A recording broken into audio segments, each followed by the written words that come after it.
Hey everyone, welcome back to On Purpose, the #1 health podcast in the world. Thanks to each and every single one of you that come back every week to listen, learn, and grow. Now today's guest is someone that I've wanted to sit down with ever since I was a very young boy, and it's extremely special to me to have this opportunity. I grew up in a home where I was surrounded by his books, his cassettes, his CDs. My father would be diving into them, playing them in the car, wherever he possibly could. And I was surrounded by this man's wisdom. And it had an impact on me, both internally, externally, and in so many ways. And today I've had the great fortune of sitting with him for this podcast and this interview. I'm speaking about a man who needs no introduction, that is recently the #1 New York Times bestselling author of this book, Life Force, the one and only Tony Robbins. Tony, I am so honored, humbled, and grateful to be in your presence. Thank you, brother. Thanks for coming to visit. To be in your home. You've opened up your home today. This is the first time we brought On Purpose out into the wild. Oh, I'm honored. For a guest to be with you, but we're in your beautiful home that you've graciously, and Sage was just an amazing host and welcomed me so beautifully. And I want everyone to know also that I came here expecting that we were going to do a podcast. Tony, of course, is one of the busiest humans on the planet. We just sat down and we spent nearly an hour together just connecting and talking because of his kindness and generosity. I want people to know the work you're doing. I wanted to hear more about it. So it's gorgeous what you're doing here. So thanks for having me on. Oh, well, thank you. Thank you so much. So this conversation is a long time coming from the work that you've been doing. The journey of this book doesn't start when you started writing this book. Yeah. The journey of this book for you became something that you got focused on a long, long time ago. Yeah, true. And I wanted to focus on one point to give people this context. You know, you're seen as someone who is superhuman. You're able to do incredible things on stage, off stage. You have a phenomenal physical, mental, psychological presence. You have a beautiful spiritual presence. But at the same time, you talk about in this book being 31 years old and finding out about this brain tumor. Yes. I want to hear about what that feels like when you think you're doing everything right for your health. Yeah. And it hasn't been a point of concern. And all of a sudden, you get this news. How does that feel? Well, it was scary, obviously. Actually, it started a little sooner than that. When I was really young, I grew up really rapidly. I've worked 20-hour days, and I was also blessed. And I got to work with some very important people, and I got great results, and they told other people. So by the time I was 19, just almost 20, I had become quite successful in external terms, at least, in the world. And some part of me was, the mechanism in the back of our head, that 2 million-year-old brain, right, the fight or flight mechanism. I didn't know how to manage that so well. And part of my brain was like, well, maybe you have all this happening so quick because you're going to die young. And I literally became obsessed with not just getting hit by a truck or something. It was cancer. I was going to wilt away. And I don't know where it came from. And I knew better intellectually, but it was there. And then the first time I entered my life was before 31. I entered my life through someone else, my girlfriend. And she came home crying uncontrollably. And Jay, I mean, she was like, what is it? What is it? My mom, and my mom has cancer. And then even worse, they gave her 9 weeks to live. They just sent her home. And I think if it would have been me, I think my fear would have overcome me. But most people will do more for people they love, whether it be their kids or their family or someone else, than they'll ever do for themselves. And so it's like I kicked into gear. That's what I do. It's like, okay, if there's a problem, there's a solution. I said, look, there's thousands of people that had stage 4 cancer and they're alive today. We're going to find out what they do. We're going to do the same thing. She's not going to die. And then I just read every book I could on cancer. And I came across this one book called One Answer to Cancer. It's not the book I recommend today because there's so many better ones today, but it was written by this dentist who had pancreatic cancer, which is the most vicious cancer of all. He was given 6 weeks to live, and this is 12 years later, and he's alive. And so he laid out what he did to cleanse his body, which sounded radical in those days, pancreatic enzymes. So I went to this woman, her name was Jenny. She was in her 40s. And I said, Jenny, I know you don't want to die. I said, but just going home and do nothing, why don't you read this book? This guy was in worse shape than you, and see if you wanted to apply this. And she read it, and she got inspired. And I gave her As a Man Thinketh to kind of work on her head a little bit. Anyway, long story short, within about 3 weeks, she had a tumor that was protruding in her shoulder and the one in her feminine organs. And you couldn't see anything 3 weeks later in her shoulder. And at the period of, I think, about 9 weeks, when she was supposed to die, and she looked good, she had great energy, and I literally looked transformed. The doctor finally said, this is crazy, let's do exploratory surgery. So they went in her body, and all they could find left of the cancer was something the size of my pinky's fingernail. And so the doctor said, this is a miracle. She said, it is a miracle, but let me tell you what I did. He was like, no, this is spontaneous remission. I don't want to hear what you did. What you did doesn't matter. But she's in her mid-80s today. She's still alive. And that shifted me from victimhood, like, oh my God, cancer could strike me down, to believing I'll be great. So all the more shocking, now I'm a total biohacker. I'm a health nut. I've got to get on stage and do, 12, 13 hours with 20,000 people, and I got to do it 3 or 4 days in a row, and I make these huge demands, but I also have this incredibly intense regimen of taking care of myself. And then I'm a helicopter pilot. So I went to go get my license renewed. You have to do a physical. And I come back, and I keep getting these messages from the doctor saying, my assistant saying, doctor says he's got to talk to you. And I was like, I'm leaving for the south of France to an event. Tell me to just send a report. And I got home this one night, and taped to my master bathroom bedroom door was a note from my assistant saying, you've got to call the doctor. He says it's an emergency. So what do you do? What do you feel like? Well, all my old fears just started flashing back. It's like, oh my God, I treat my body so great. How could I have cancer? But I do fly all the time. That's radiation. Your head goes crazy. At least mine did. Yeah. But self-diagnosis. But at that time, I had also found a center in my life. And so I found my center. It's like, okay, courageous person, coward dies 1,000 deaths, courageous person once. Let me deal with it if it needs to be dealt with in the morning. I woke up, called, and the doc says to me, you have a tumor in your brain. I was like, what are you talking about? I came to you, I'm totally healthy. I'm healthy as a horse. And he said, no. He said, you have an enormous amount of growth hormone. So I did some tests. I said, how'd you notice the growth hormone? My hands are bigger than your head. I wear a size 16 shoe. I was 5'1", now I'm 6'7". I grew 10 inches in a year. And he goes, no, don't be funny. He goes, you're going to need to hear me. This is serious. And he said, you really need to do this. And we'll do what? You got to come in for surgery. I was like, wait a second. I said, you're telling me you're going to cut me open? I said, what's the prognosis? He said, well, obviously you can die. You can do, anytime you do surgery that's this complex. But he said, it's your pituitary gland. And he said, you're probably not going to have the same kind of energy anymore because it'll change your biochemistry. And I was like, well, I think I should get a second opinion. Who would you recommend? And he did not have a good bedside manner, and I didn't have a good bedside manner either. I was a young punk kid. I was like, well, how are you telling me I'm going to have to have the surgery? So I kind of blew it off since he was such a jerk about it. I was like, I'll take care of it when I get home. And I flew to south of France, and I did this seminar. But then, the mind starts going like, what if he's right? What if it's this? So I went and did the scan, and I saw the look on the guy's face when I came out from the MRI. And sure enough, I had a tumor there. It was interesting though, Jay, it was a big tumor. That's why I grew 10 inches in a year. But it infarct, which means it swallowed a portion of itself up. It's still there. And he said, we still need to do the surgery. So I said, okay, he's a surgeon. Let me go to somebody who's more biochemically driven. So I went to this man in Boston, a neurobiologist, and he was really completely different. He was super warm. And he said, look, he goes, I would never do the surgery. It's way too risky.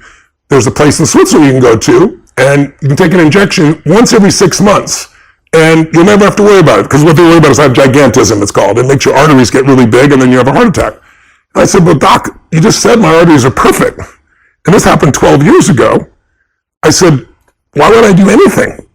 He goes, well, we just want to be certain. I said, well, what if I'm not certain the drug's not going to have side effects, Yeah. He goes, well, it will really make you tired all the time. I was like, tired all the time? I said, that's the opposite of my whole life. I said, energy's the source of everything for me. And he's like, oh, you're afraid, you're like Samson, you're afraid going to cut your hair. And I said, you're damn right I am, But he was so cool. I said, but the surgeon wants to cut me. He goes, yeah, the baker wants to bake. The butcher wants to butcher. The surgeon wants to cut, and I want to drug you. It was really cool. And I said, what if I did nothing? He goes, but I measured it. Like, I'm not stupid. I go measure it once a year or something. He goes, well, you could do that. And thank God I did, Jay, because 6 months later, the FDA, I was having to go to Switzerland because it wasn't available in the US, and the FDA never allowed it in because they found it created cancer. So I missed a bullet. I went to 5 other docs, so 7 in total. And the last doc told me what I wanted to hear, which was, Tony, you have a huge amount of growth hormone. But he goes, you literally do, I burn 11,300 calories in one day on stage, to give you an idea. This group followed me for 3 years, that followed Olympic athletes and Tom Brady and people like that. And so they've measured everything in my body. And he goes, you're doing 2.5 marathons, basically, in calorie burn in a day, and you're doing 4 days in a row like that. He goes, your ability to recover is insane. He said, 2 or 3 days, you recovered. He goes, that's coming from that growth hormone, I believe. And he said, so I know bodybuilders that are spending $1,200 a month to have what you're getting for free. So that was when I was 31. I'm 62. I've never had a problem since. I've measured it. But it really changed my outlook. And the first one made my outlook look like there is an answer. And the second one, my outlook was there's a price for certainty. And you got to be very careful what price you pay to be certain. You got to find that certainty within yourself, which I know is a lot of what you teach and I do as well, Jay. Yeah, thank you for walking us through that, and especially going back a bit further as well. I think what I find fascinating about that, Tony, and a lot of the work you do, is why do we as humans often wait to see, not even see pain, you saw pain in someone else and you try to help solve it, and that got you working. But why is it that we often wait to experience pain before we decide to change a part of our lives, make a different choice, to create a shift? Why is it that we wait so often for stress and pressure? I had that question was burning in me because, I was traveling around, had the privilege of this stage of life, traveling around the earth, working with people from every walk of life, right? 100 plus countries I've worked in. And I'd see the same problems, even though you'd be in different cultures. Like, go to an Asian culture, it's not about the individual, it's about the group, right? But I'd still see the same problems. And then I got obsessed with it. Like, okay, what's the common human experience? Because I'm seeing the same problems, even though it's a different culture, even though it's different beliefs, right? And I began to realize that there's certain human needs, and there were 6 that I identified that I've used ever since, and it's helped me understand. And so one of those needs is certainty, and it's the base human need. Certainty that you can avoid pain and that you can be comfortable is the most basic need. It's a survival need, because if you have continuous pain, that's continuous damage. Continuous damage equals death, right? But what happens for people is most people, that first basic need is where they live. They don't grow. Another need, the second need, is uncertainty. Because ironically, if you're certain all the time, you're bored out of your mind. If you're completely uncertain, you're kind of freaked out. And a balance is not it. It's the ability to use both, enter both worlds. And then there's the need for significance, which is a big part of our culture today, thanks to social media. That need to feel special, unique, important, right? It can be a very positive emotion or need. It can be very negative depending upon how it's used, how it's directed. And then there's the need for connection and love, which everybody has. And those 4 needs, everybody finds a way to meet. If you have to lie to yourself, work 20-hour days, you're going to find certainty somehow. You're going to find variety. You're going to find some form of significance. Some people do it by tearing other people down. Some people do it by working harder. It's different. You're going to find some level of at least connection, if not love. But the final 2, what make people feel alive, which is growing, everything in the universe grows or dies, and contributing. Everything in the universe contributes or it's eventually eliminated by evolution. So those are the spiritual needs, growth and contribution, where you get beyond yourself. And I think that the majority of us don't take moves because of fear, and fear is just uncertainty. It's that base need. And when I go around and I describe this in more detail, and I work with a big audience, 15, 20,000 people, and I'll say, have them do a set of exercises, and have them figure out where do they get, what triggers them to be certain or uncertain, what triggers them to have variety, and so forth. So they understand that, like, everything I do is to meet these needs. But then I get them to say, what are your top 2? Not what you think they should be, not what you want them to be, what are they? And 90% of the people in our culture are certainty and significance, or significance and certainty, even though they really want love. So they have this route, like, if I can be successful enough, then I'll be worthy of it. Or if I can just control it enough and know it's that way, but you can't control love, right? And so most people they're trying to meet their needs in a kind of a backwards way. And I think that fear, that uncertainty is what keeps most people from going until they get enough pain. And then that pushes them through a threshold where their needs aren't being met. They got to change. And unfortunately, most people wait till they have enough pain. Now, that's not my preference. I'm sure it's not yours, but I'm sure you've had experiences as much as I've had where you did have to be pushed that far to get there, right? Yeah. By the way, I'm so glad I asked you that question because that's the best answer I've ever heard. It's brilliant. It's simple, but it's profound as well, because usually we would say, oh yeah, the reason why we wait till we don't have to change is because we're comfortable and we're okay with it. But really, it's because you're saying these needs keep us trapped. Almost. In fact, if you're wanting to change but not changing, it's because some of your needs are met by what you're doing and some of them aren't. That's why you're in that push-pull, but you don't usually do enough until you're pushed over the edge. Like smoking a cigarette, what does it give people? Comfort, because you take a breath of cigarette, you take a nice, slow, deep breath in and take it out, it calms the nervous system, right? It's something that they're comfortable with. It's variety. If they're all stressed out and then they start to breathe differently, it's variety in the body. For some people, they did originally for significance. I'm cool, I'm smoking. Today, it's not really that cool to most people, but for some generations, some places it is.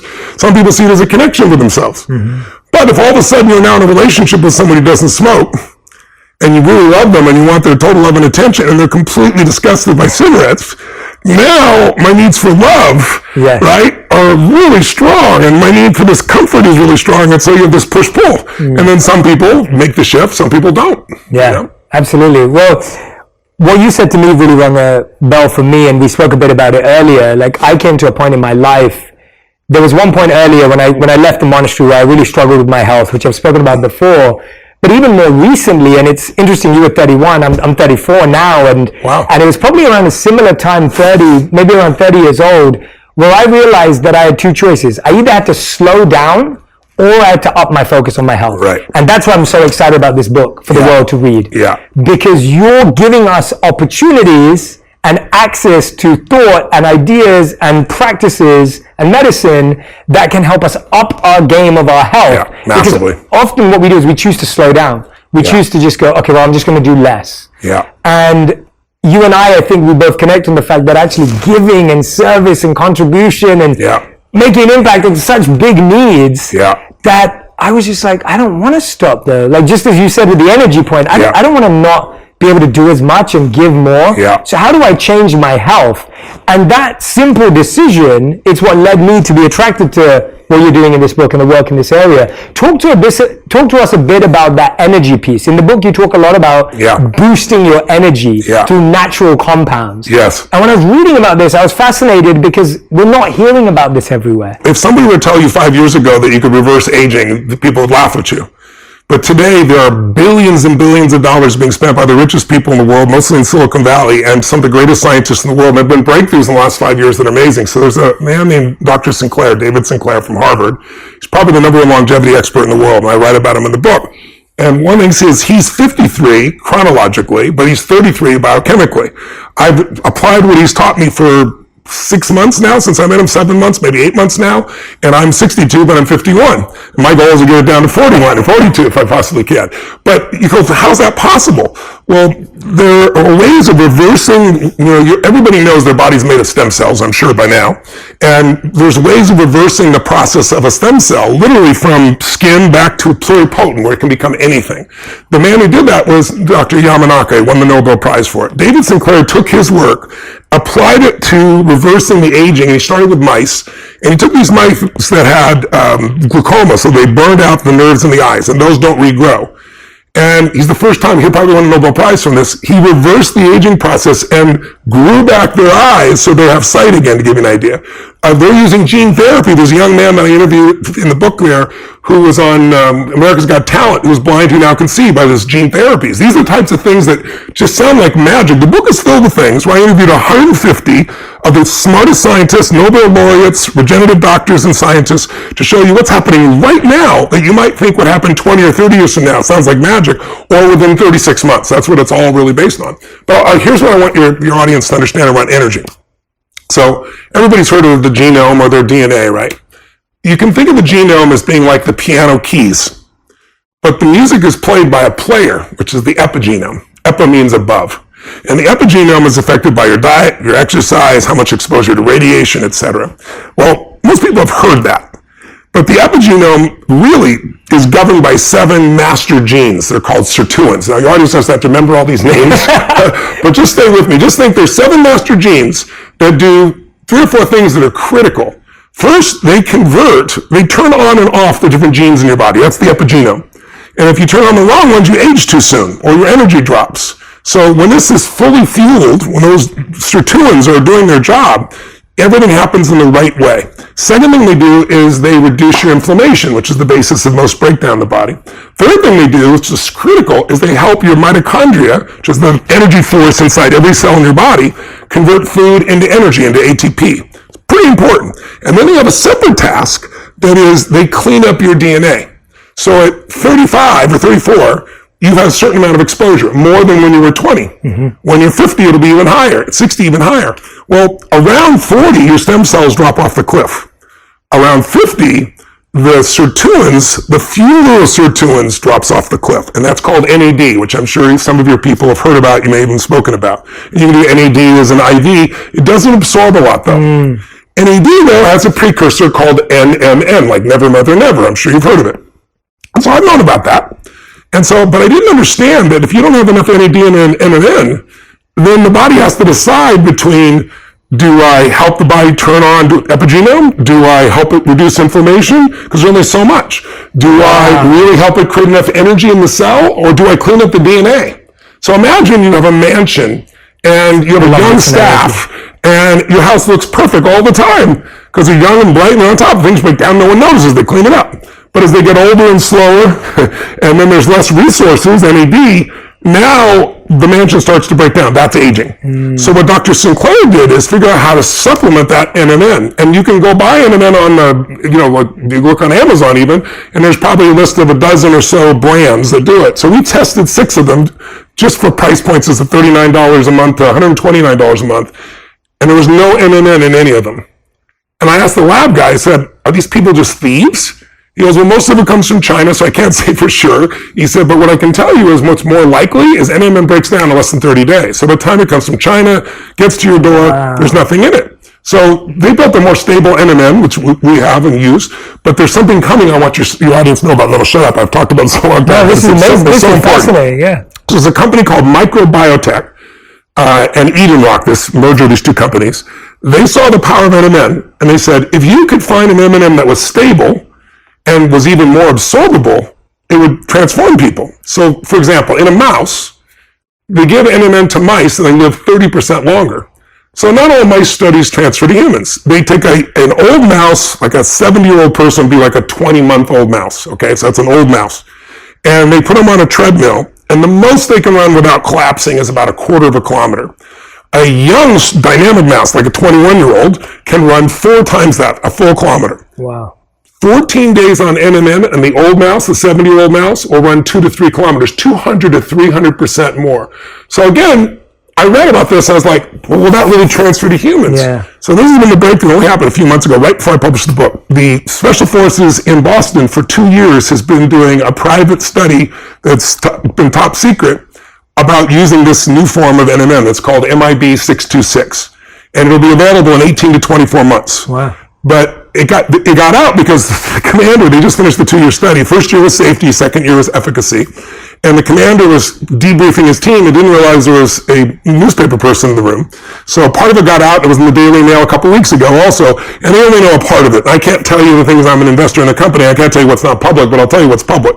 What the commander said was, here's what I can tell you, gentlemen. What happens with mice happens with the most powerful men and women in the world, meaning the most conditioned men in the world saw massive increases in endurance, just from taking this M&N, massive increase in muscle strength without any more stimulation, and most importantly, increased cognitive ability, which when you're a soldier, what's going to get you to stay alive when you're exhausted or beat up or injured or complete the mission is going to be your brain. So they're now doing studies on COVID with it. They're doing studies with groups of 40 to 60-year-olds that are just unconditioned, and they're seeing the same result. So in 18 to 24 months, the FDA will have, this will not be a nutraceutical. This will be something, go to your doctor, and imagine you get something that is natural, but you put it in your body, and now all 4 of those things I told you about are going full tilt. Now you're turning on and off the right genes. Now inflammation's coming down. You got more energy at a cellular level, and your DNA is being cleaned up. So that's less than 2 years away from us right now. That's incredible. So you first approached it to behavior change. Now you're changing the actual product that we both in. Yeah, do both. Yeah, do both. And that's amazing. Yes. And do you think though that, and putting together both those approaches that you've invested in from a point of view of your whole career and what you're working on now, how much is that change of behavior still going to be required? Because my worry is, as you know, is people say, okay, I'm going to take this pill and it's going to drop my inflammation, but then I'm going to eat things that create more inflammation. Yeah. Like, how does behavior change go hand in hand with that? I found that when people have more energy, I don't know what your experience is, that their behaviors change. Yes. When you're low energy, kind of lethargic, even the way you think, I mean, look at what COVID's done by having people coped up and not moving very much, right?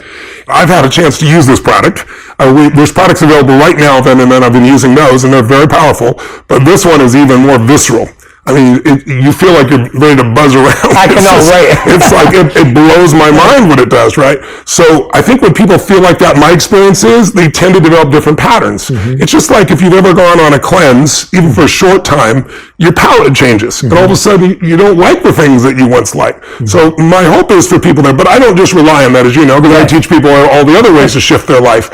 But I think it's important to know that there are some tools available right now, and some coming very quickly, that will radically totally change the value of your health. And also, regardless of your age, it's the whole idea is like to be able to take, as you get older, to stay younger physiologically and psychologically and emotionally, incredibly priceless. Yeah, that's fantastic though, because that specific idea that once you've had the taste of what energy feels like, we all know that we make better decisions when we experience that. And so even if that can give people that shift into this is how you could feel, this is how you are feeling now, then we can make better choices moving forward. And most people also, if they're going to find out about it, they've been pursuing something anyway, right? So it's like someone's going to pick up the book, Life Force. They're looking for answers. They want more energy or more strength, or they want to help somebody in their family that's dealing with a real issue, and they want to know the best. So it's like an encyclopedia. It is. This is what I was saying offline. I was like, this is an encyclopedia. I was saying to Tony, I was reading parts of each chapter, but this is truly an encyclopedia. By the way, the cartoons make it unencyclopedic, but these are brilliant. They're hilarious, and they truly crack you up. So one of the things I wanted to dive into with Tony was that same thing that I experienced, and I want to hear it from your perspective. You've been biohacking for a long time. What are a few things that you've shifted in your behavior that have created more energy? That shifts that actually helped you expand your energy, right? Like you said, you're serving more people right now. But even when you are traveling, you're moving around the world, you're coaching sports teams, you're coaching individuals, you have groups. How have you been able to expand your energy year over year? What are some of the simple tweaks that people could do today while they wait for this amazing product? Well, there's products now. They have them now. But for me, it's, I was a vegan for about 10 years. And then I ate fish and salad basically for about 12 years. So dietarily, I've always tried to make sure that what I had was as clean as possible to start with. Then I train like a crazy person. I do oxygen restriction training type of thing so that my capacity is strong. But I'm also trying to train so I can literally do 2.5 marathons on a day, and another day, another day, another day.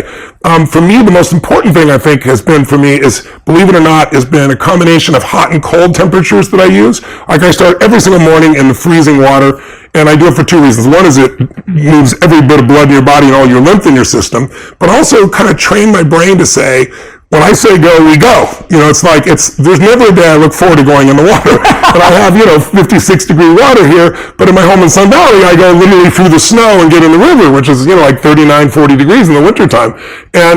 But you feel so incredible when you come out, but also it's just training your brain saying, I say go, we go. It's not like, I'm not ready yet, or let me wait 5 minutes. And that becomes a discipline in your mind for everything else in your life, which is huge. And then, believe it or not, saunas, I just in the last year, I started using saunas. They've seen a huge change. I've always known about saunas. I use them, every now and then. But there's so much research on it now, and I have it in the book that'll blow your mind. Like 4 days a week in the sauna for just 20 minutes at 160 degrees plus. Whether it's a laser type sauna, red sauna going in, or a traditional one, will absolutely change your health in more ways you can imagine. Like people that don't really work out, I can get them to do this now, and they just go sit in the sauna. But what happens, it reduces your chance of a heart attack by over 51%. I read that, Wow. It reduces your chance of a stroke by 62%. Your overall health is reduced. And then here's the thing I notice that happens with people I get doing this. They wouldn't work out. Now they do the sauna and they put some music on, or they put a movie in the background or something. And the great thing is, after doing it for about a month, sweating and everything else, now they want to work out. Now they want to do something else. So I look for the things, the quick little hacks that can make it happen. In my life, I also use cryotherapy. And cryotherapy takes your body down to minus 250 Fahrenheit, takes out I used to ice myself because after an event, I've been, running up and down the stadium walls and everything else. Every ounce of me, 14 hours on stage, 12 hours on stage is gone. And I go ice like I did in football. 20 minutes on, 20 minutes off. It's painful, but I had to do it. Now I go in for 2.5 minutes in a cryotherapy unit, and there's no inflammation in my body. It's just mind-boggling. For people who have osteoarthritis also, like my mother-in-law had such bad osteoarthritis, even medications weren't helping her, and she was crying at night, and it's like, I got to find an answer. That's how I found cryo. And then I started reading about cryotherapy. I started reading about athletes doing it, but I started reading what it does for osteoarthritis. She has no pain now. Right? So they're just tools, and you don't have to own one of these things. I'm fortunate enough to have one here, but you can go, there's local places all over the United States, all over the world now, where you can just go in 5 or 10 minutes, and it's amazing. People just need to try it out. So there's lots of different tools. There's exercises you can do that I love called OsteoStrong. I invest in this company. It's a 10-minute workout. Sounds like total BS. This is the one that speeds up your metabolism. Yes, it helps you build stronger bones, which most people don't care about bones. Women understand, in their 50s, osteoporosis is a really huge thing. And most of the drugs will eventually fossilize the bones. This is the only thing that's been proven to increase bone density by about 14%. But my athlete friends love it. I love it because when your bones are stronger, your muscles are limited by your bone strength. Because otherwise your muscles will rip open the bone, right? So this is a 10-minute exercise. You do 4 different exercises, and you go to a local place. You don't have to own the equipment.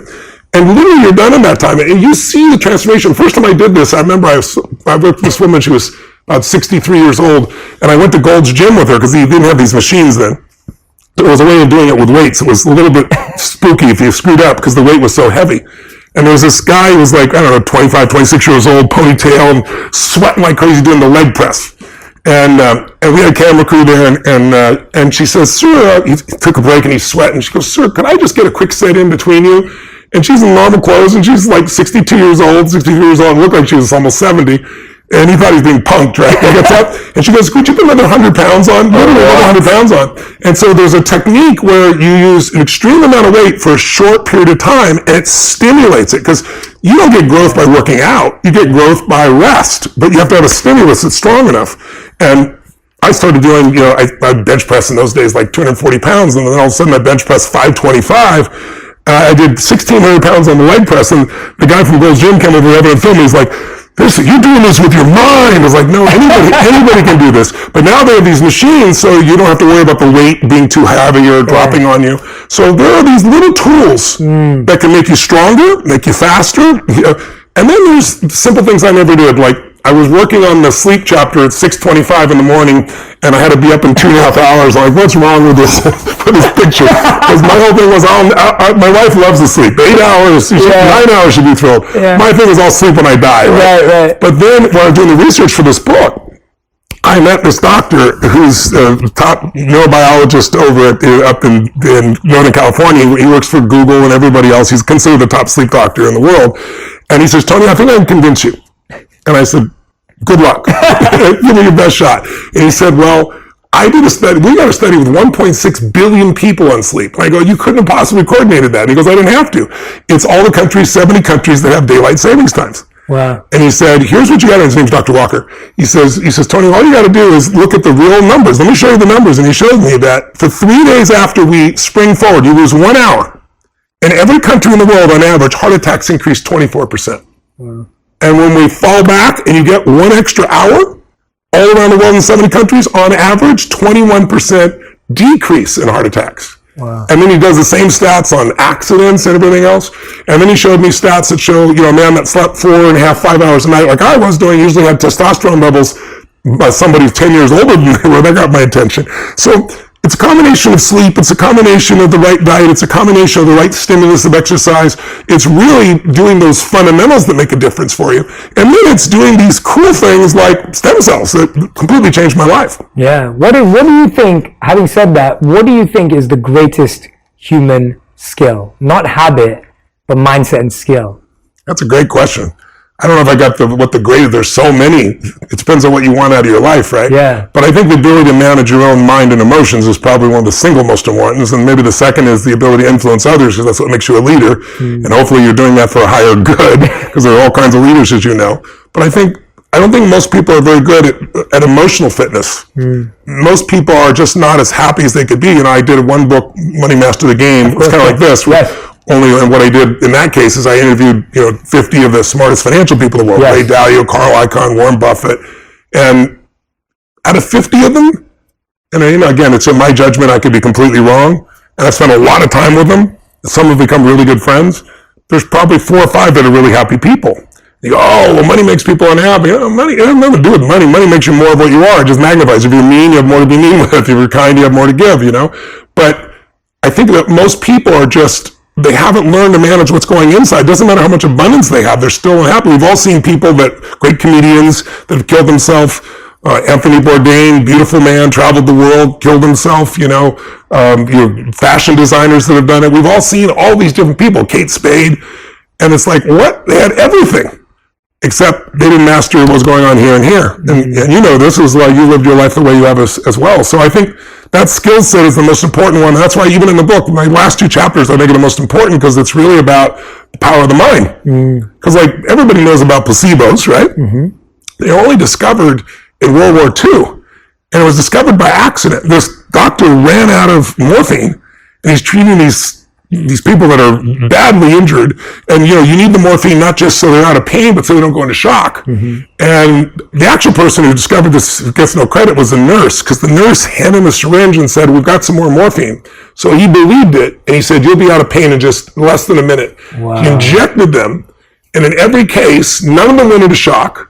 90% of them were out of pain, and they used nothing. It was saline, right? So after World War II, he went back to Harvard, and he was the person that created what we now consider to be the double-blind studies, which are always compared to a placebo, right?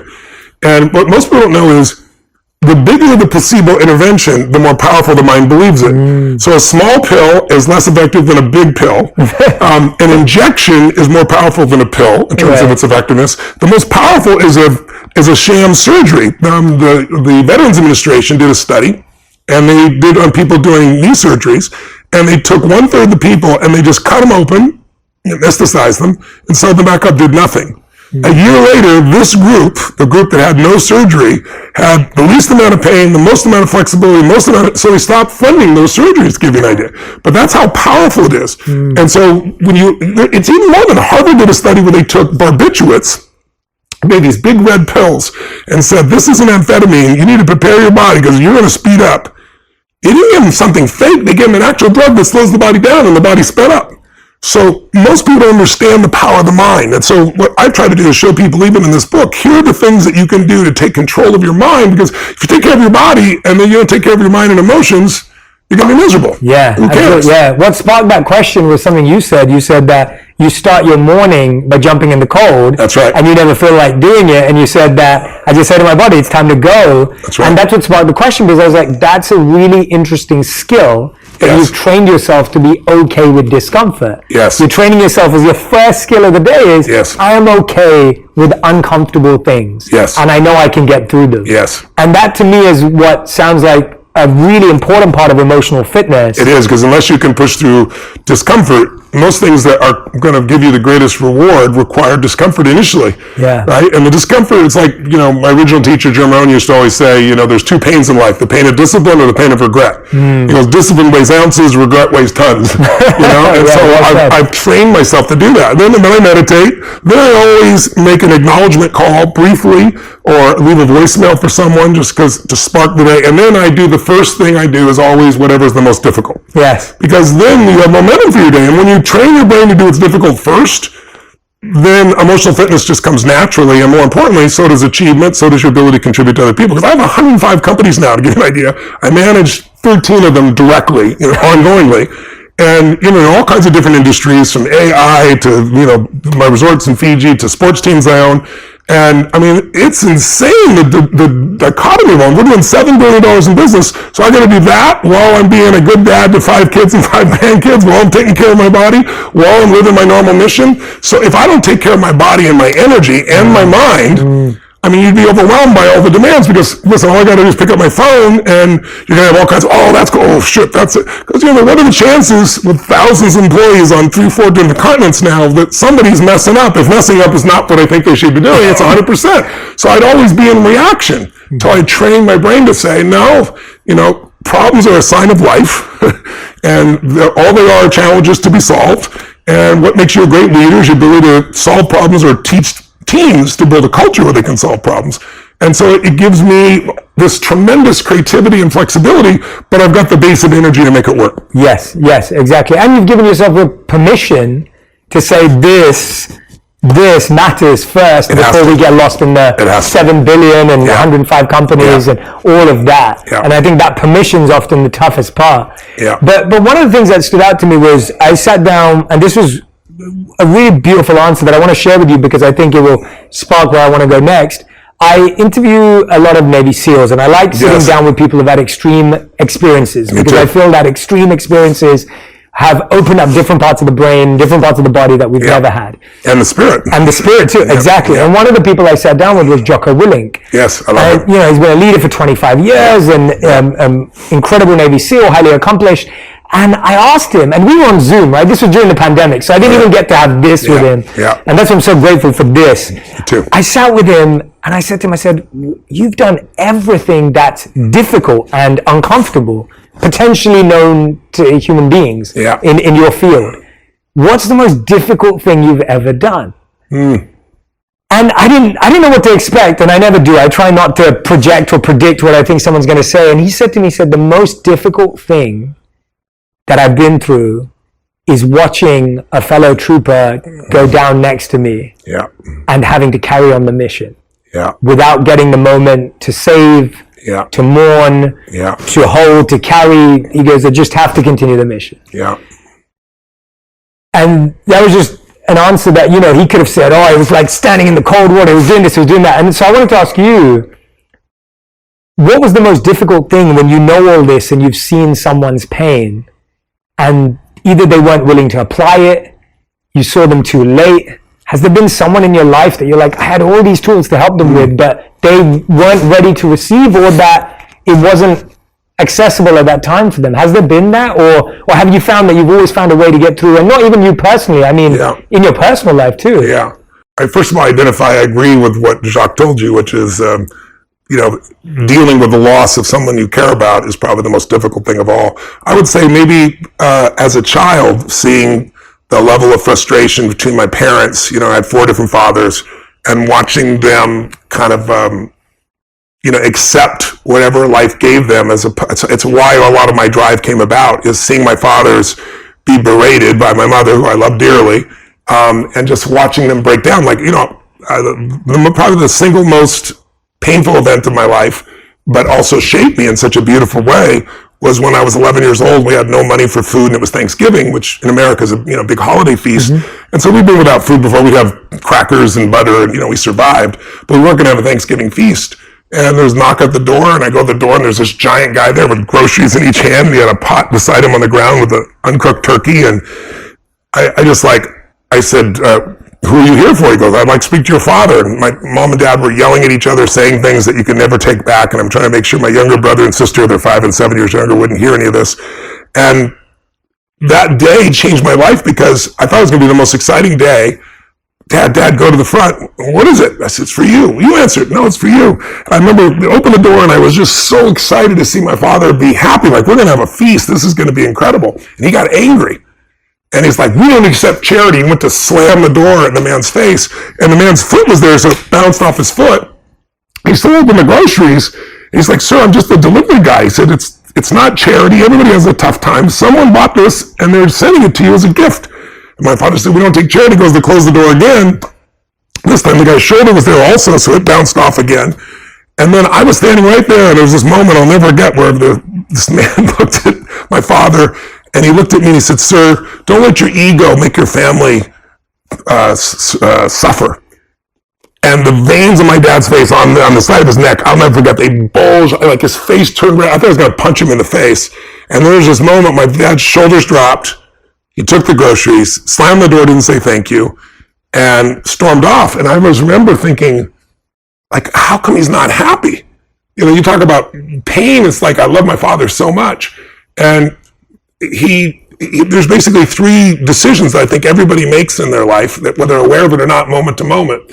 I figured this out afterwards, because I was so obsessed with what's wrong, because he eventually left our family. And that was the most painful thing I ever had. So it's like feeling like I failed, I blame myself, like, why couldn't I get through to my father? I was 11 years old. But later on, it helped me understand the 3 decisions are: first, you got to decide what to focus on. Every moment of your life, there's something grabbing your focus, and you don't experience life, you experience the part of life you focus on, right? What's wrong is always available, so is what's right? And there are different kinds of focus. And my dad's focus that day was really on what he hadn't done. And I know that because he kept muttering it. I hadn't taken care of his family. There's no money for Thanksgiving. Somebody had to give us charity. And then the second decision you make about once you focus on something is, what does it mean? Is this the end or the beginning? If you think it's the end of a relationship, you're going to behave different than it's the beginning, right? My dad's meaning was that he was worthless. And so then the third decision is, what do I do? Which whatever meaning you come up with creates the emotions, which affects what you do, and what you decide to do is leave our family. But for me, it was like, it was amazing. I mean, we are having Thanksgiving. This is incredible. We have food. What a concept. And then the meaning, though, is what changed my whole life, which was, wow, strangers care. That completely changed my life. That painful experience, I couldn't deny that somebody who wanted no credit delivered this food to my family. And so what I decided to do is say, someday I'm going to do this for another family. So when I was 17, I had 2 families, and it was a euphoric experience. I went in jeans and a t-shirt. I didn't go like the delivery guy, but I wanted to see the face of the people. And then next year was 4 people, and then it was 8. And I literally, my thing was doubling. And I had a little company, and then I got to 1 million people a year, and then I got to 4 million people a year. Then when I was doing Money Master the Game, I'm interviewing these billionaires, Jay, and I'm watching Congress cut food stamps. It's now called the SNAP program, by, I think it was $6 billion. So every family that actually needs food, and my family was one of those back then, they all have to come up with a week's worth of food out of every month. So I was like, I called my team and I said, how many people have I fed in my lifetime? I didn't know that was 42 million meals. I was like, this is pretty cool. And I was like, what if I fed 50 million people, like my entire lifetime in 1 year? And I was like, what if I did 100 million? What if I fed 1 billion people in 10 years? So that was 7 years ago. Wow. We're at 850 million meals, right? And I'm going to hit the billion earlier than what I promised and targeted. And then I've got a sustainable approach. But I tell you that because my worst day was my best day. Mm-hmm. The most painful day, the day where I felt like I'd do the least, where I felt impotent, led me to have new understandings, new skills, new capacities, new drives, new hunger. I mean, would I really be feeding 100 million people a year, 100 million meals a year if I was well fed as a child? Probably not. Mm-hmm. I'd love to believe I'm such a perfect person, but no, I just know what suffering feels like, so I don't want anybody else to suffer, Yeah. So I think sometimes the suffering experiences of our life, if we don't let them crush us, we let them drive us, they actually become the best day in your life. And taking your worst day and making your best day is a beautiful target for anybody. That is just, it's magical even hearing it.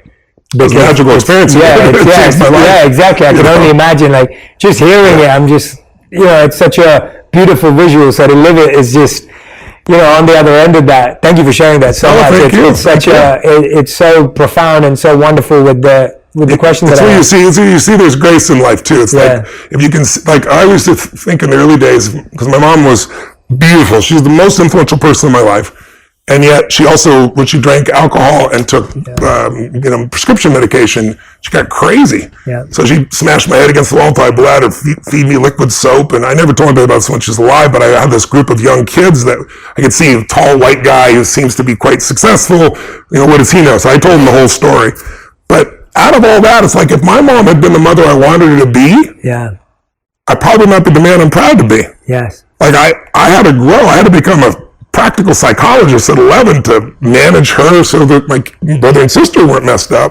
And it's like, there's grace in everything. And I always think it's like, it's our job to realize that life's happening for us, not to us, and to find how it's happening for us. That's our job.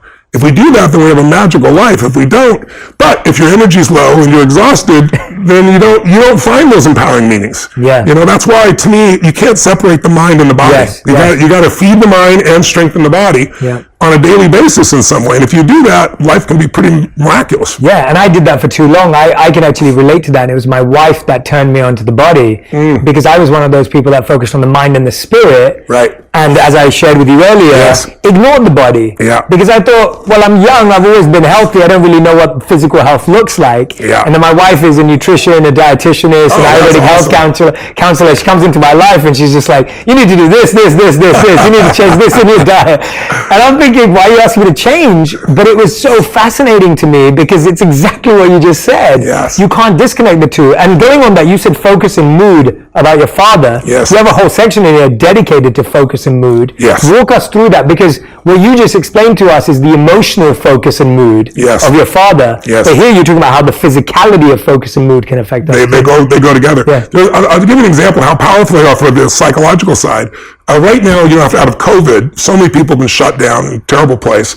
And, I'm sure you've seen that drug overdoses are the largest they've ever been in history. It was over 100,000 people last year. Suicides, 1 out of 4 kids under the age of 30, according to the CDC, whether they're accurate or not, I don't know, have considered suicide sometime in the last 2 years. Because we all need a compelling future. We need something to look forward to. So Stanford came to me, And their genetics lab has been doing research on depression. And what they found was that by doing meta-studies, is only 40% of the people who go in for therapy, who they get drugs and therapy together usually, only 40% make any improvement. 60% don't improve at all. That's not a lot more than what you can get on some placebos. Mm-hmm. And so they approached me and said, a couple of people went through one of your programs. One was clinically depressed, they're not anymore, but we don't have any science on this. Would you be willing to let us do a science test? And I said, sure. So they came out to the State with Destiny seminar I do, which helps people to change their values and belief structures. I don't tell them what they need to be, but they figure out what it needs to be. And it changes the way you perceive life, the way you experience life, how you feel, what you do. It's a rewiring of your model of the world, basically, in 6 days. And so they said, we're going to model this after the greatest breakthrough they found in science and no one able to follow up on. About 2 years ago, Johns Hopkins did a study on depression. And they gave people psilocybin, right, which comes from magic mushrooms. And they did therapy for 30 days. And at the end of it, 53% of the people were depression-free 30 days later. Never happened. Like when we say 40% are helped, the average amount of help is 50% less depressed, right? That's what the average is. Some people completely turn around, some people don't. In this one, 53% of the people. So it's 4 times the result of any drug that ever been done. But unfortunately, psilocybin's not legal, so they're still working on that. And they said, we're going to copy that exact study. And we're going to have a group that they compared to, which didn't go to the seminar. The comparison group is going to do gratitude journaling and so forth, because positive psychology talks about that. And they said that's probably what this seminar does, is just positive thinking. Well, the cool thing was when it came out, the results were so amazing at Stanford that they went and had 2 additional double-blind people do the research because it just seemed so ridiculous. At the end of the first week, 63% of people had no depression symptoms. At the end of 6 weeks, it can increase through time. 100% of the people had no depression symptoms. 19% of the people had suicidal ideation. 0 had suicidal ideation. It blows away any study. It just came out. It's coming out next week in the Psychiatric Journal, which is Journal of American Medical Association, Psychiatric Journal are the 2 top journals in the field. They can't even believe it, so they're going to do more. And the actual scientific article says this is more powerful than any drug therapy or any forms of normal therapy combined. And what are we doing? We're getting people to change basically those 3 questions to some extent, because your values control what you focus on. If you're security driven and you're here down in my basement right now, you're like, where's the exit, right? You came down a slide, like, how do I get out of here, right? If you're adventure driven, you don't care. You don't even know where it is. So your focus is controlled by your values and your belief systems, right? The meaning of things is controlled by your belief systems. So those 3 decision-making things, what I'm going to focus on doesn't mean what I'm going to do or shift. And one good example of this, Jay, is, and maybe your audience can relate to this, is that we just took 3 patterns. So let's say focus, most people have a focus either on what they have or what's missing. Mm-hmm. We all do both. Mm-hmm. But what do you think most people focus on more often? What they have or what's missing? What's missing. That's right. Now, even achievers do that. Mm-hmm. Like, it's not like somebody who's not successful. It's one of the reasons you see these achievers that no matter what they do, it's never enough. Because think about it, if you're always focusing what's missing from your life, how can you sustain happiness? Mm-hmm. It's software that will not allow that. Mm-hmm. You feel happy for a little moment, and then you know it's just missing again. What do you think more often people focus on, what they can control or can't control? What they can't control. Yeah. In my seminars, it's can control. That's why they go. I want to learn how to take control of my body or my finances or my business, whatever it is. So it's the opposite. But the average person, it's what they can't control. And with COVID, there's so much you can't control around you that people really sunk in that. Well, how's someone going to feel? Just everyone think about it. If you're constantly focused on what's missing from your life and what you can't control. And then I'll add one more. Do you focus more on the past, the present, or the future? We all do all 3, but we tend to have one we focus more on. Mm-hmm. Where do you think more people focus? Past. That's right. Mm-hmm. And achievers focus on the future, and happy people on the present. If you're going to be an achiever, the ideal is the present, so you experience it, anticipating the future, so you can shape your life, right? Yeah. But the past you can't change. So I ask people in seminars, you got stadium 15, 20,000 people, and I'll say, how many of you know somebody that takes antidepressants and they're still depressed? And 80% of the room raise their hand saying they know somebody. Wow. Well, how come? Because all antidepressants do is numb you so that you're less intense, but they don't deal with the source of the problem, which is you're constantly seeing what's missing. And it doesn't matter whether you're successful or not. That's why there are these people that have been wealthy and think their own life. They see what's missing. They focus on all the things they can't control. There's plenty they can't control. but there's plenty we can influence and plenty we can't control. And just a couple of changes like that completely change someone's life. And so those changes in the beliefs and values change what they look moment to moment, change their experience of life. They're no longer depressed. Yeah, the biggest thing that I learned from that, apart from all the incredible stuff you said, is I didn't think about security once when we came down this slide. That's either because I trust you a lot, and I'm with you. If it was someone else telling me to get down the slide, I don't know if I would have done it. But now I'm like going, oh, wait a minute, we're underwater. Now I'm starting to have all the thoughts. Right. That's incredible. Those questions are fascinating to me. And you were saying that the people that come to your seminars are people that are the opposite. And I think the same of the people that listen to this podcast. Sure. They're choosing to listen to this podcast because they want to take charge. Over just watching a show or binge watching another series. They're here trying to take charge of that. That's right. What kind of assurance can you give them that that mindset is one that they should keep watering? Because I feel that often, and you've probably heard this in your seminars time and time again, people are like, Tony, I'm trying, I read the book, I'm trying to put it into practice, but I still keep failing or I still keep struggling. Someone who's already on, but feels that failure, that rejection, that pushback, what can keep them going? I think it's understanding there's no replacement for persistence, as simplistic as that is. Mm-hmm. It's like, disappointment either destroys you or drives you, and you have to decide which one it's going to be. If you don't consciously decide, there's always going to be more BS for you to deal with. And but that's why I think, when I do my events, the reason I do the 12 hours a day, it's not because I like talking. It's just that I can tell you something all day long, or I can get you to build the muscle. Yes. And the build of muscle is by experiencing. And I always tell people, a belief's a poor substitute for an experience.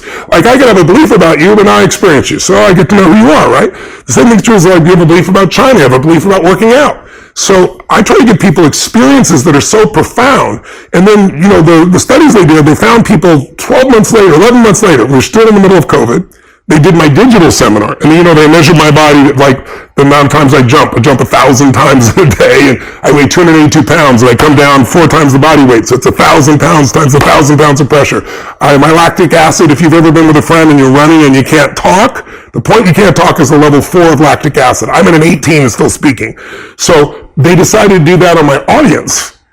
And they found an interesting pattern. This is the same group that works with some of the, Super Bowl champions and some of the Stanley Cup champions and so forth. There's a ratio in the body of testosterone versus cortisol, the stress hormone. And when the ratio is balanced, they call it the championship bloodstream. It literally gets you to follow through. So when they did my audience in my live seminar, they found that people literally mirror me all the way through the experience. That's phenomenal. Biochemically. That is phenomenal. But then we did it, because all of a sudden, overnight they said to me, we're going to San Francisco, and the governor of California says, you can only have 10 people, and we have 15,000. So I was like, we'll go to Vegas. They'll never shut down Vegas. They shut down Vegas. I was like, okay, we'll do 1,500 movie theaters with 10 people in them. They shut down the movie theaters. Like, okay, we'll go to a church in Houston. I got a buddy, I'll rent his church for 15,000 people. I'm not going to keep Costco open and shut down the church. They kept Costco open and shut down the church. So I finally said, okay, I'm not going to do some crappy little webinar. So I did this vision. I'm going to build this facility with 20-foot high LED screens, 50 feet wide, all around me. I'm going to call Eric Yuan at Zoom. I'm going to get them from 1,000 up to 25,000 people so I can interact with people live in real time. I'm going to build an app so they can shake it. And the more people do it, the louder it gets, so it's real. So I built this whole thing. So now we're doing bigger events than ever in our entire history.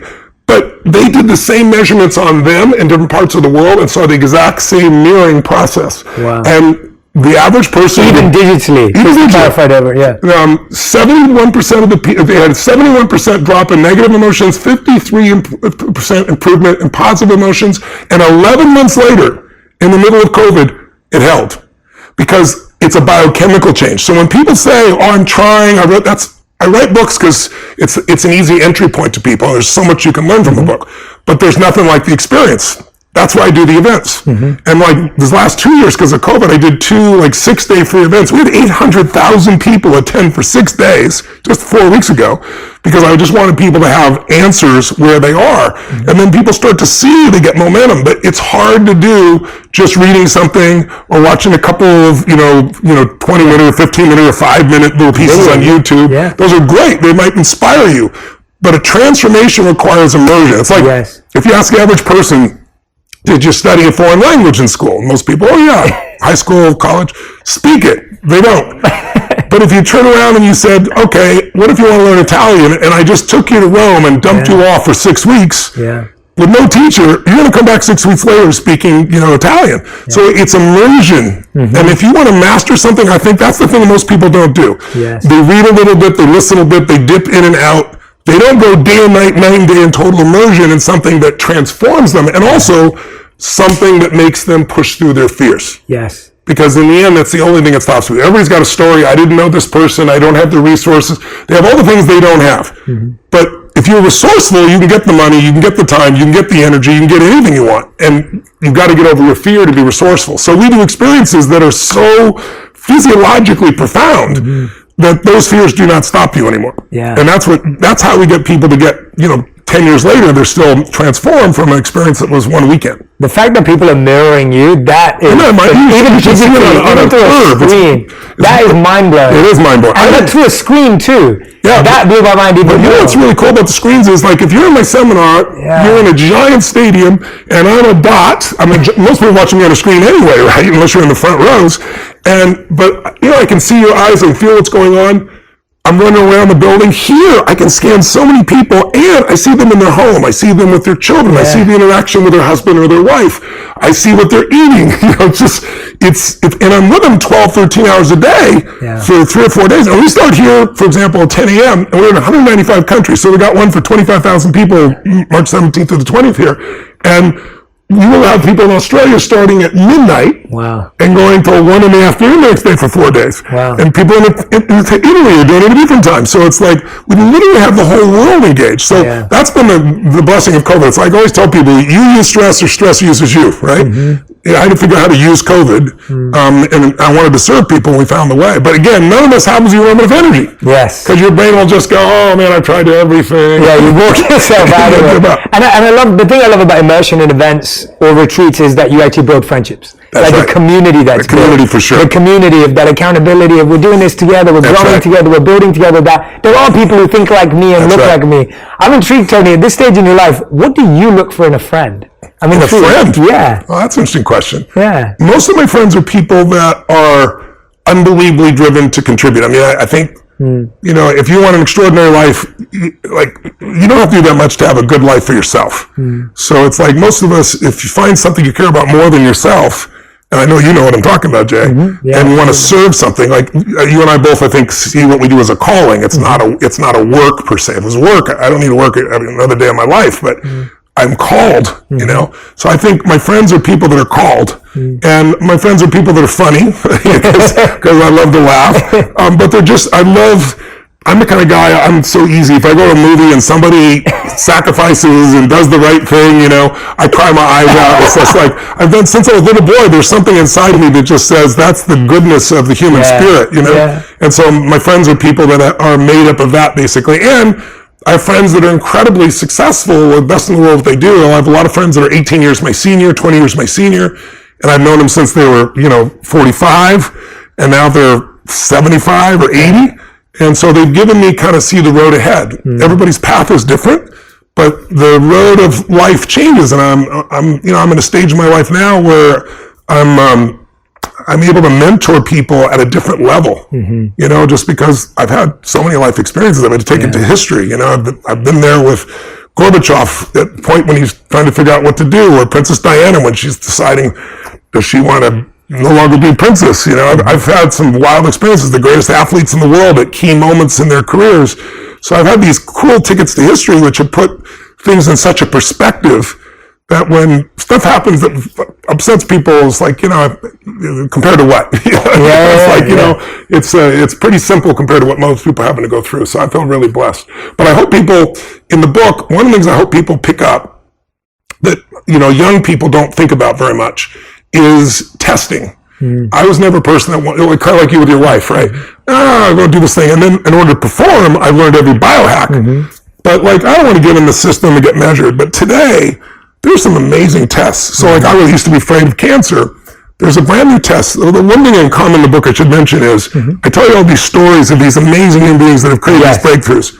And what they all have in common, these huge breakthroughs, some of which took 20 or 30 years and are just now available, they all lost somebody They lost a wife or a husband or a child or a close patient, and it drove them not to accept the standard of care and find a new solution. And so one of those is this test called GRAIL. It's a simple blood test anybody can do now. It just came out 8 months ago. And it allows you to test your body for any cancer in your body. And so why is that important? Because the National Cancer Institute did a study, and they found that if you get diagnosed at stage 3 or 4, you have an 80% chance of dying. I prefer I have a 20% chance of living and figuring that out. But their point is well made. It's hard to turn around. If you get it at stage 1 or 2, you have an 80 to 99.9% chance of living. So with cancer, it's going to affect most people in their lifetime. To be able to do a quick blood test and or an MRI for those pieces and know exactly what's going in your body is amazing. We had a gentleman that came to one of our centers, and he had already had his physical, and his wife said, "I want you to have the very best." And he's like, "I've already done." He had a really negative attitude about it, which we understood. And one of the docs said, "Listen, let's do the GRAIL test on you." He'd already had urinalysis, blood tests, traditional physical, and the guy ended up having bladder cancer. Wow. But it was really early stage. Early, right. So it was a 20-minute outpatient procedure. He has no cancer. If he wouldn't have caught it, you got a real problem. Another one is, it's called a CCTA scan. It's brand new. It's one of my doctor friends and my partners in one of my businesses called me up and he says, "Tony," and he's like Mr. Understated. He built 12 hospitals and then he sold them because he wants to be in prevention and regeneration. And he says, "Tony, there's been one of the greatest breakthroughs in cardiology that I've seen in the last 10 years. You got to come check it out." "What is it?" He goes, "When a doctor does a CT scan, usually you don't get that unless you've got a problem. There's a lot, it's hard to read those scans. They're very gray. If you're very skilled, you'll still miss it. But there's this new scan now that uses AI, and it literally opens every artery in your body, because what they're looking for is soft plaques. Soft plaques can break off, and it's called the widowmaker, give you a heart attack or a stroke. And it happens to people now 35, 40 years old. It's happening younger and younger because of the lifestyles that we've taken on. But what's interesting is, hardened calcium, which is what they see when they do just a traditional scan, is healed. So I heard about it, so I'm going to go to the scan, and I took my father-in-law with me because he's 80 years old, and people around you when you get older start saying you should organize your affairs, and I could just see his energy drop. He's a great guy. Anyway, I took him to the scan. He's perfect.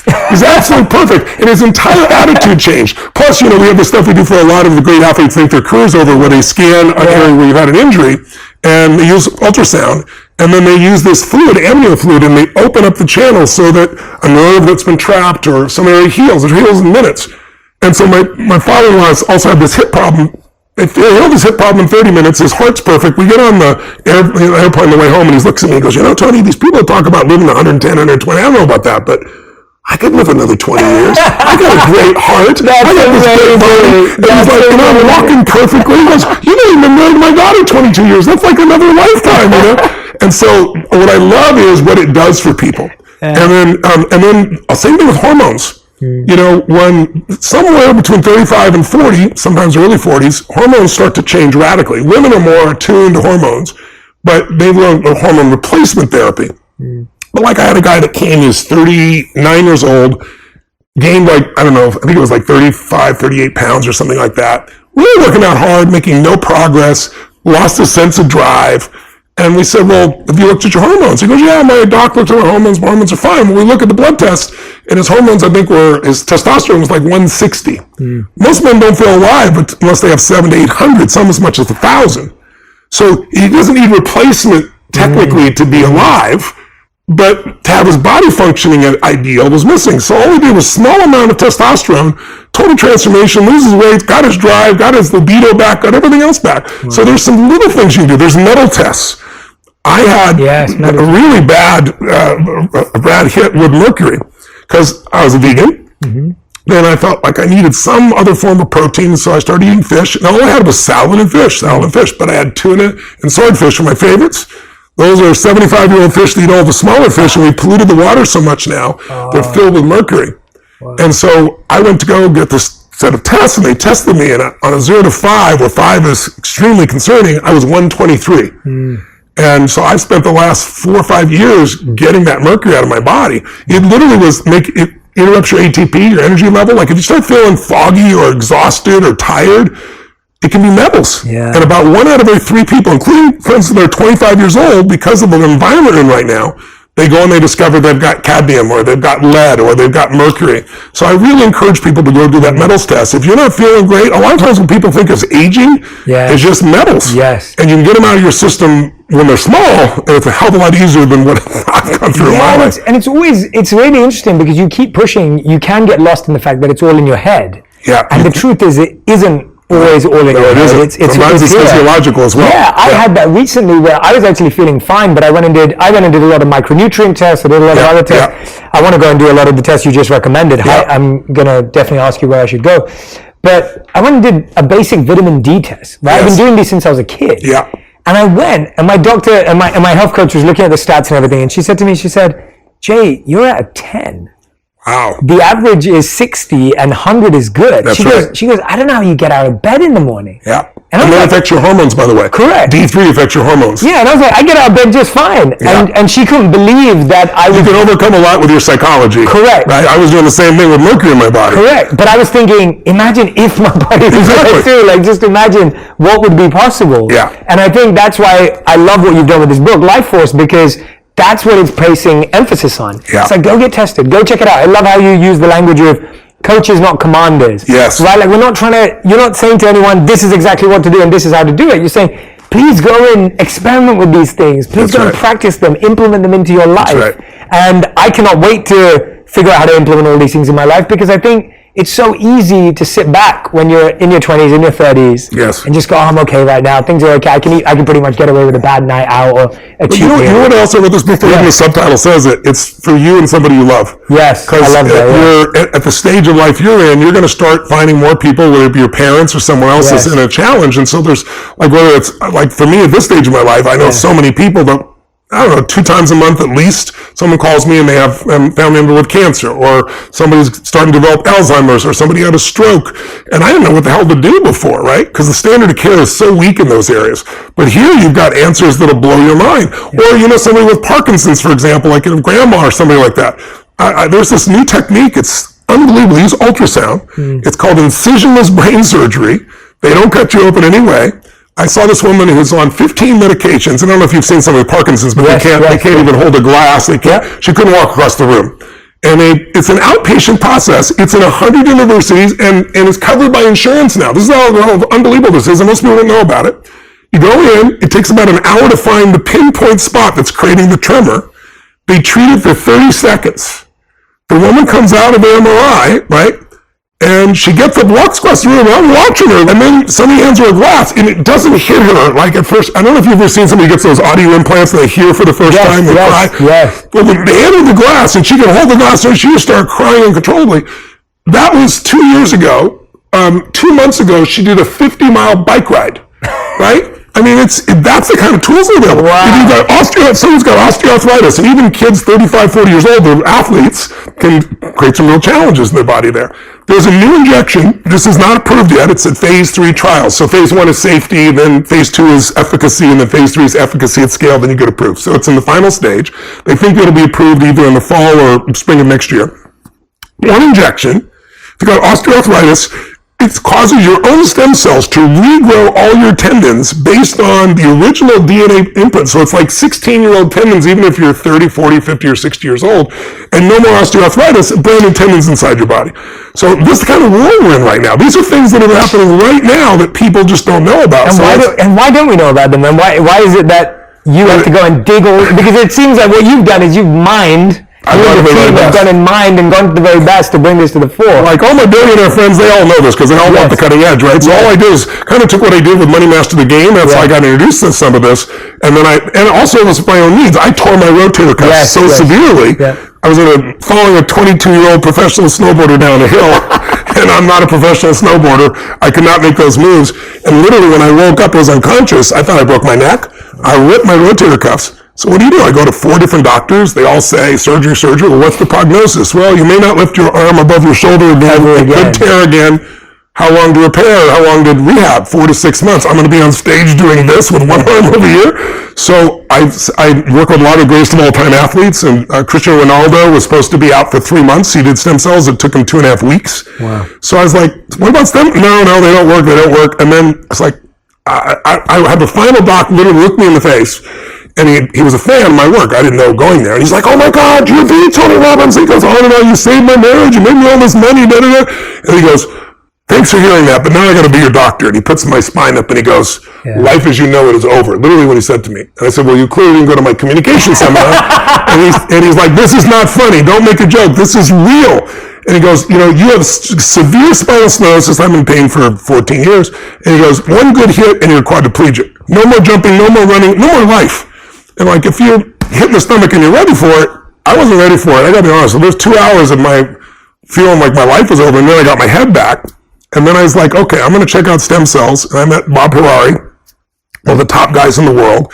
He told me where to go. In the United States, the ones I needed, you know, for your elbow, your knee, your own stem cells might work. But if you're doing a shoulder and a back or something, you need something more powerful. And he said, you need 4-day-old stem cells. I said, I don't want, you know, something that comes from baby. He goes, no. He goes, when babies are born, the cord is filled with this and the placenta is filled with these. And so I went and did 4 days of treatment, just an hour a day of an IV and a shot. First day I felt, you know, sleepy. Second day I had a cytokine response. I wasn't scared. I knew what it was, kind of shaking, freezing for 20 minutes. But then I woke up the next morning and not only was my shoulder program, even MRI on my shoulder, you wouldn't even believe it. No downtime, no surgery, but my spinal stenosis is gone. I got no pain in my spine, and I've had that for 14 years. Wow. So it's like, that made me, that's why I wrote this book. I became obsessed. Then the Pope invited me to come speak. The Pope puts on the biggest regenerative conference every 2 years, and they wanted me to be the cleanup speaker. I'm like, I'll do that, but I want to go through all 4 days. And then I met all these people who were sent home to die with cancer, who've been turned around, you know, stage 4 cancer, because some of the techniques in this book. I met Jack Nicklaus, the greatest golfer of all time. He couldn't stand for more than 10 minutes. The pain was so bad. And now was supposed to have a spinal fusion, which he did not do, thank God. And he did stem cells, and now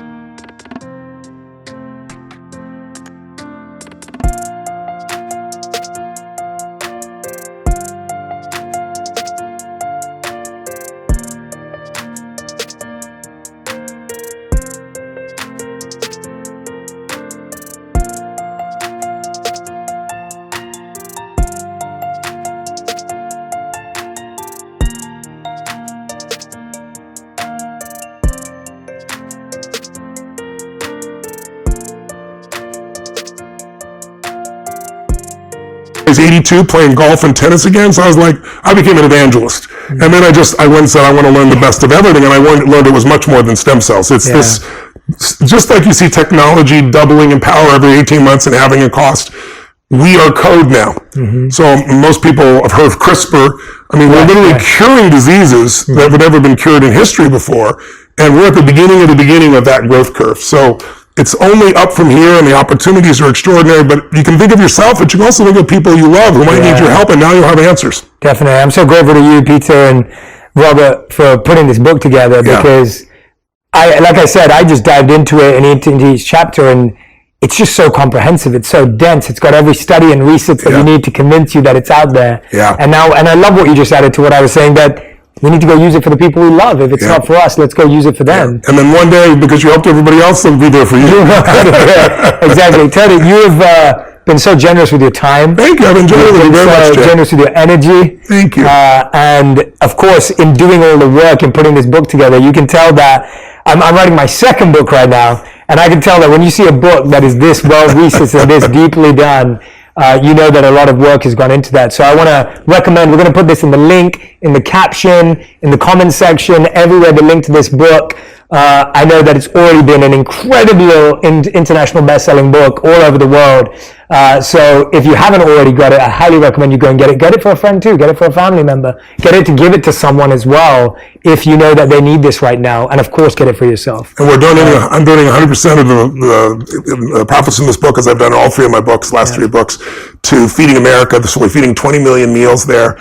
And so besides helping yourself, you're helping other people. And then the balance is going for Alzheimer's, cancer, and heart disease research from 3 of the best researchers in the world. So hopefully the book not only changes your life, but it'll also help other people too. Yeah, that's phenomenal. So you're contributing as well as 100% of it, which is absolutely beautiful. No, I'm saying the audience gets to contribute through you simply by even buying the book. So even buying the book is contributing. That's true. Tony, we end every On Purpose interview with the final 5. These are 5 questions that are aimed at usually 1 word to 1 sentence answers. Okay. But with you, capable of that. Yeah, with you, I don't even want to do it with you. I'm like, I don't want to do that with you. I want to break the rules. I'm like, why am I going to restrict your greatness to that? Anyway, so here we go. These are your final 5. We can totally go off piste. I do not care. Go for it. I don't care at all. All right. Question number 1 is, what is the best advice you've ever received? I think for me, my original teacher was Jim Rohn. I met him when I was 17. And I wanted to know why all my fathers were broke, because they were good men. You know, I loved all 4 of my fathers. And I remember him saying, Tony, we're all equal as souls, but we're not equal in the marketplace. I was like, what does that mean? And he said, well, think about it. He goes, you need to become more valuable if you want to have economic freedom. He said, you have to work on yourself more than anything else, and you have to work on it in a way where there's something you can do for others better than anyone else, or at least more, a better quality. And he gave me an example of like working at McDonald's, and he said, you know, if you work at McDonald's, you know, you make whatever it was in those days, $5 an hour, whatever it was. And he said, you know, I go, yeah, but that seems so unfair. And he goes, yeah, and teachers, I gave the example of teachers, and there's these billionaires, you know, that make $1 billion a year, hedge fund guy, you know. And he said, Tony, the guy you just mentioned, he provided a 40% return last year, and that went to nonprofits and everything else. He said, that means those organizations double their money almost every 2 years. He is adding massive value, hundreds of $1 billion, so he made $1 billion. He goes, this person is doing a job that anyone can learn in 20 minutes or half a day, so it's a beginning job. He said, you got to think of it as one thing. It's all about adding value. How can you do more for others than anybody else in the world? And that stuck with me. I mean, I was just like, I decided I wanted to do more for others than anybody in the world. In order to do that, I had to have certain skills, and I went after those skills, and I still do. Like, it's a never-ending thing. If you think you're a master, you're full of it, right? Yeah. So I think that's probably some of the best advice I've received, at least on life and business and direction, and it affected my mission. Yeah, that's great. Second question, what's the worst piece of advice you've ever heard? Worst piece of advice you've ever heard, not received, maybe received, but... Oh my God. Well, I've had lots of pieces of advice about what to do with my body, which would have, you know, like the really sweet man, like sincere man. Yes, yeah. And I realized that people can be sincere and be sincerely wrong. Yeah. But like if I would have taken that drug, you know, I probably would have had cancer. Yeah. I don't know. I mean, I try not to listen to or forget. I mean, advice isn't too good. I think anybody who advises you to give up is the wrong. That's probably the worst advice of all, because anything that you persist in long enough, you can find the answer to, I believe. Yeah, and based on that, also the first piece of advice you get on your health is not always the right piece of advice. I'm glad you mentioned this. Yeah. The Mayo Clinic did a study. In 2017, they took 286 patients with various diagnoses, and they took the first diagnosis, and they had a second doctor do a diagnosis. Only 12% of the time did they match. That means 88% of the time, the first diagnosis and the second were different. As a result, the Mayo Clinic says you should always get a second opinion, and they believe getting a second, even a third one, refines the diagnosis and makes it better, because everyone's working through their perceptions. It's not, we think of medicine as like black and white, you know, it's right or it's wrong. And it's a lot of art in medicine. And people don't realize that. And that's why the standard of care doesn't always get the result they want. That's why these breakthrough doctors, beyond the standard of care, they were attacked, some of them in the beginning. Like, there's a man named Dr. June in there who created these CAR T cells. And I think it's Nature just did a publication 10 years later. They're still, you know, in cancer, they never call it a cure. They're actually calling it a cure for the first time for liquid, you know, like leukemia and things like liquid cancers. And it's like, it's amazing. So you've got to understand that there's more than one opinion, and you don't give up too easily with just one. Yeah. And that applies to life too. In so many ways, like you said. Yeah. I always say it's like if it's about your health, if it's about your relationship, if it's about raising your children, if it's about your spiritual development, those are areas where people should be your coach, not your commander. Yes. Get lots of input and you decide, because they could be sincere and be sincerely wrong. If you're wrong, at least you learn from your own experience. Absolutely. Question number 3. What's something you think the majority of people value but you don't value?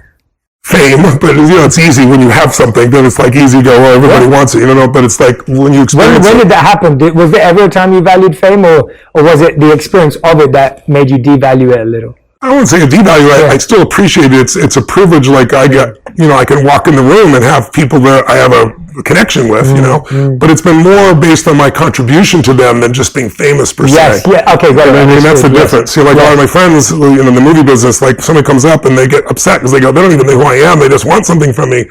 And mine is, it's a privilege if somebody can be lit up by your presence. To me, it's a privilege. Yeah, so, but I think I was never pursuing fame. Yes. Yes. I certainly wanted financial freedom because I grew up without it for my family, but I was never looking to be wealthy.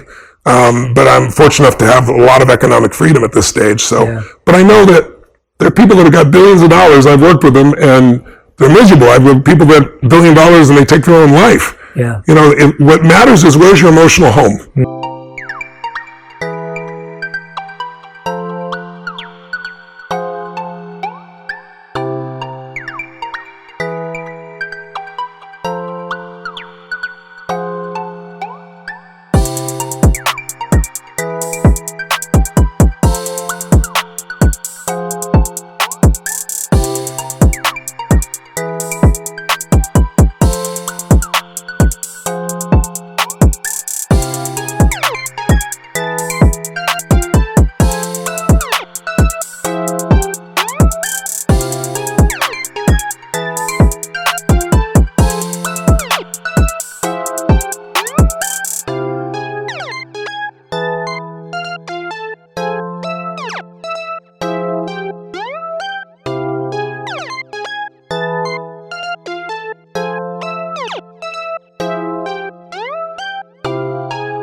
Where do you live emotionally? If you're worth $1 billion and every day you're pissed off and frustrated, your life is pissed off and frustrated. If you got 3 beautiful children and a beautiful husband and wife and all this love in your life, but you're worried all the time, you don't feel the love, you're worried. So my thing is valuing the emotional home and making it the richest place possible inside. Yeah. Because that's the only thing you can control. Yeah, you reminded me, I was with one of my clients who gets recognized 100 times for every one time I would get recognized. Yeah. And he'd get stopped every 2 seconds and someone would take a picture, maybe someone come shake my hand and talk to me.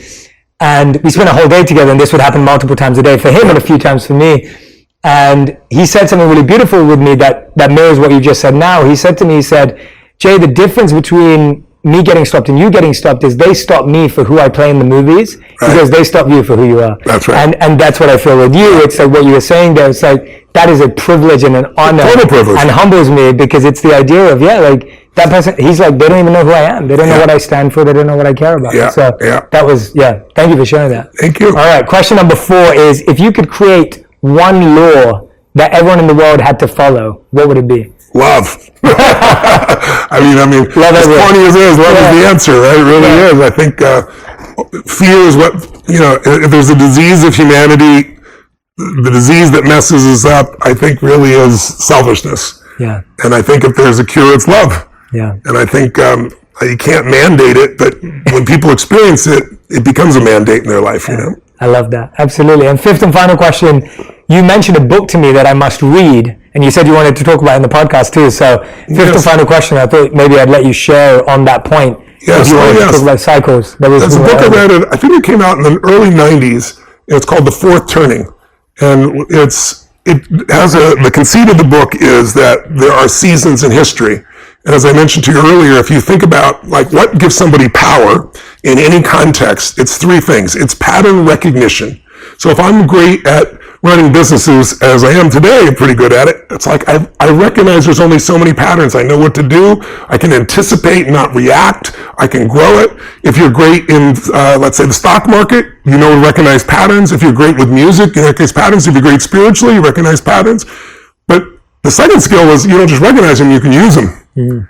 And then the third skill is when you recognize and use enough patterns, you start to create them. Mm-hmm. And that's a different dimension of what's going on. So in this book, you really start to see that humanity changed when we recognized the pattern of the seasons. Mm. As soon as we understood seasons, we didn't have to be wandering through the desert anymore, searching for things. We could stay and we could grow crops because we found out if you plant in the winter, it doesn't matter how hard you work, nothing happens. But when you know the right time to plant, when you know how to do the right thing at the right time, Then all of a sudden, humanity grew into communities and cities and states and everything else.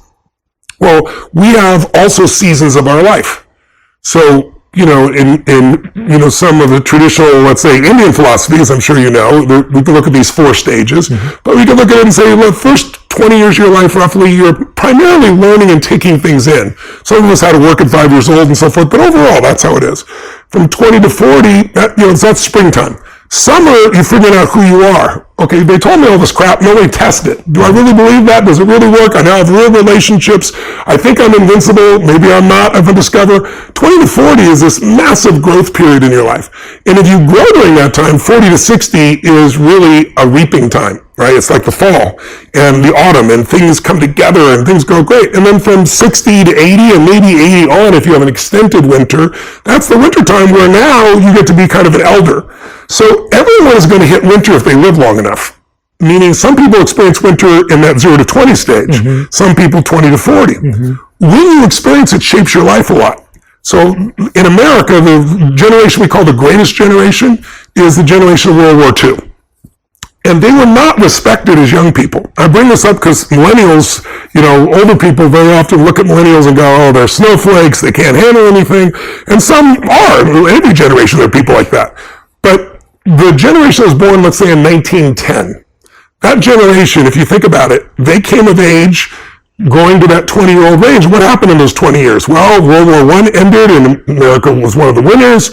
And then there was the roaring 20s and new technology and cars and parties and all this abundance. It was everywhere. So they grew up thinking that's what their life was going to be like. And at 19 years old, if they're born in 1910, it was 1929. And the whole world, around the world, people jumping out of buildings, the Dust Bowl in the middle of the place, jobs lost. I mean, it was intense, and they were called flappers. They were not respected. They were just partiers. They didn't give a damn about anything. They had no responsibility, and suddenly life hit them, and they grew. They had to. And they went through 10 years of that depression, only to make it to 29 years old when it's now 1939, and World War II breaks out, and you and I weren't alive then, but anybody alive then will tell you Hitler was winning. Countries were dropping. In your country, in London, it was being bombed. I mean, it did not look like we were going to win. It was dark, right? And they made it through that, went over, fought the war, and won. So they had this stage of their life from 20 to 40, which was a horrendous experience, but it made them so strong, and they came back heroes, and they started the next springtime, because that was winter, right? So next springtime was the late 40s after World War II through the 1950s, early 60s until Kennedy was shot. That kind of 18, 20-year period was a period of great prosperity and growth, and everything's easy. And then you have a summer, which is always internal conflict. And you can see this in 1,000 years of Roman history. Every 80 to 100 years, you see the same patterns. And then after that, you have another fall where finances flow, stock markets rise, everything grows again. This happens over and over and over again through history. So when you see it, it gives you perspective. And so we're in winter right now. We've been in winter since about 2008, and we're not done. We probably got another 6, if history shows, if it's repetitive, it's not exact. Yeah. There's probably another 7 or 8 years of this. And what happens in winter is the external world the last winter was World War II. And the external world is reformed. Different countries relate in a different way. A new reserve currency happened. The United States became the dominant force. Now we're dealing with China. We're seeing the challenges happening in Russia and the Ukraine. We're seeing things all over the world. People are looking at life differently. People are worried about whether the planet's going to survive or not, global warming. And so there's going to be a lot more turmoil. There's internal turmoil within most countries, including the United States. But what I try to tell people, and hopefully helps them, is winter does not last forever. Yeah. No pandemic has lasted forever. No war has lasted forever. And what's next is springtime. If you were God, wouldn't you work it out that way? After the vicious night, you have this beautiful day. After the tough winter, there's this nice springtime. So the goal right now is to get strong in winter, not to fold. If you can be strong in this season, in your business, in your life, then when springtime comes, it's a piece of cake. And if you do well in business during this time, if you look at the Fortune 1000, 65% of them were born in a winter, in a depression or a recession. Wow. Whether it's Exxon or it's Disney in depressions, or whether it's Pizza Hut or Federal Express that was done in a recession, or Apple or Microsoft in a recession. So if you do well then, you tend to do well through time. And so this is a time, not to say, oh, it's winter, I'm going to freeze to death. It's like, no, it's a time to learn, grow, expand, spend time with your family, snowboard, take advantage of the season, and don't think the season is forever. Yeah. And if you read a book like this, it's a book that, like, some of the greatest leaders I know have all read this book. They also wrote a book called Generations. It's about 550 pages of Anglo-American history. And it shows how each generation affects it. So what you start seeing is there's patterns here. There's patterns in history. This isn't forever. How do I use what's in front of me instead of freaking out and saying, oh my God, the whole world's coming to an end? Because it looks like that when the dark night of the winter happens, or the dark night of the soul. Yeah. Tony, thank you so much. Thank you. Everyone, Tony Robbins, Life Force, the book's available right now. We're going to put the link in the captions, the comments, everywhere. Highly recommend that you go and grab this book. It will not disappoint. And as you heard today, we've just skimmed the surface on the level of insight and wisdom that exists within this book. Please, please, please go and grab a copy. Tony, I want to thank you from the bottom of my heart for my pleasure. this incredible honor Thanks and for coming pleasure. on this